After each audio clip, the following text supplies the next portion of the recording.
Imaginez un mécanisme psychologique si courant qu'on le vit presque chaque jour, mais qu'on ne remarque même pas.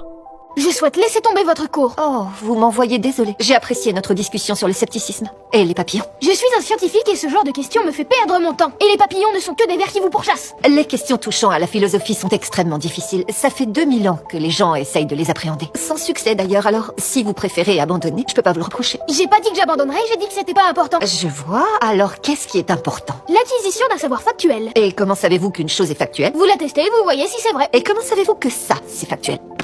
Voilà que vous recommencez. Salut, ce que vous venez de voir illustre parfaitement ce qu'on appelle la dissonance cognitive. Sheldon, petit génie rationnel, se retrouve en cours de philo. Il ne comprend rien, s'énerve et finit par dire « ce n'est pas important ». Son prof lui répond « ok, mais qu'est-ce qui est important alors ?» Bam! La question frappe fort. Parce qu'en fait, rejeter une idée difficile ne la fait pas disparaître. Ça nous force juste à révéler nos propres priorités. Ce mécanisme a un nom, la dissonance cognitive. C'est quand nos croyances, nos connaissances ou nos actions se contredisent et que ça crée un malaise. Pour se protéger, notre cerveau dévalorise ce qui nous dérange. Résultat, face à une idée complexe, on dit « c'est inutile, c'est une perte de temps, c'est une arnaque ». Pas parce que c'est vrai, mais parce que ça nous rassure. Exemple simple, les maths. Combien de fois on a entendu « les maths, ça sert à rien dans la vraie vie ». En réalité, ce phénomène est de la dissonance cognitive. C'est plus facile de rabaisser les équations différentielles que d'admettre qu'on galère. Pourtant, les maths sont partout. Dans nos téléphones, la météo, l'économie, les réseaux sociaux. Les rejeter, c'est choisir le confort immédiat au détriment d'une compréhension plus profonde du monde. Et ça va encore plus loin avec la question de l'origine de l'univers.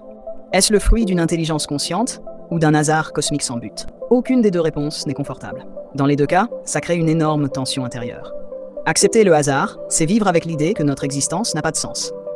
Accepter une intelligence derrière tout, c'est reconnaître un rôle, un but. Peut-être même des responsabilités morales ou spirituelles. Alors, pour fuir ce malaise, certains disent « cette question n'est pas importante, c'est une arnaque religieuse, ou on n'a pas besoin de ça pour vivre ». Encore une fois, la dissonance cognitive. Mais soyons honnêtes, est-ce que ça règle le problème? Pas du tout. Parce qu'au fond, la vraie question reste entière. Pourquoi y a-t-il quelque chose plutôt que rien? C'est une énigme qui hante les philosophes, les scientifiques, et chacun de nous. Salut, moi c'est Hafiz Stein. Dans un monde où le vrai et le faux s'entremêlent au point de devenir indissociables, j'essaie de remettre un peu de clarté.